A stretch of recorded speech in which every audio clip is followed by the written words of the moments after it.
prom dates. I have a new episode of the Pull List, and we were reviewing Steven Universe #2 from Kaboom, and it's by Melanie Gilman and Katie Farina. Melanie Gilman. Dun dun dun! Dun dun dun! That's for you old Universal horror fans. Every time she walks in a room, I think that probably theme song shows up. This is a Stefani issue, and Steven and Connie are trying to get into a PG-13 film, but Connie's too young, so what they do is they form Stefani, and they don't have an ID, because they don't have an ID for Stefani. So, yeah, they're kind of SOL on that, and while they're walking around kind of grumping about it, that they can't see the movie, they bump into Kiki, who they start talking and get along, and I guess Kiki has never really met Stefani. Jenny has met Stefani and has seen Stefani defuse into Steven and Connie, but I guess she didn't bring it up to her. Which you'd think you would. I mean, even if the sisters don't get along too well, it's like, hey, I was at the club and I saw this 6-foot woman break up into 2 kids. Can you believe that? You know, I would mention that. That'd be at least probably the craziest thing I'd seen all night. But I guess she didn't, so she has no idea. And they start getting along, and they have a little trying on dresses montage, which is kind of funny. And I think Kiki pretty much asks her to a high school dance. That's when, by the way, we get a great moment where apparently this takes place after Mr. Greg, because Pearl has her tux on. We don't really get much out of Amethyst and Garnet. They're just waving goodbye in this scene. And we get a moment where I've been kind of hoping something would happen like this, where another mother sees Pearl seeing off Steven, in this case, Stefani, and assumes she's the mom. I've been hoping that kind of confusion would happen sometime in the series. It's nice to see it happen here.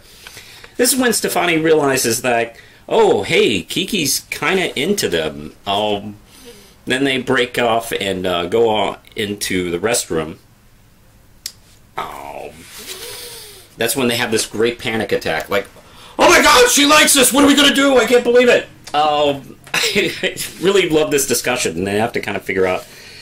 They basically, essentially, kind of like, don't tell her, like, hey, we're 2 kids fused together, but they do tell her, like, hey, you know, this ain't gonna be for us, and, you know, I'm sorry I gave you that.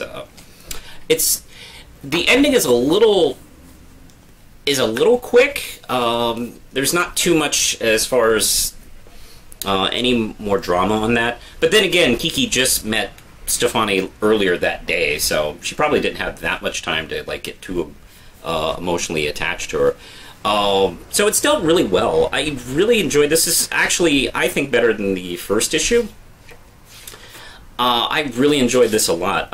One of the things I read in an interview with Melanie Gilman is that she wanted to make this book as gay as she could. And hey, issue 2, mission accomplished. It's wonderfully gay, and it's really touching.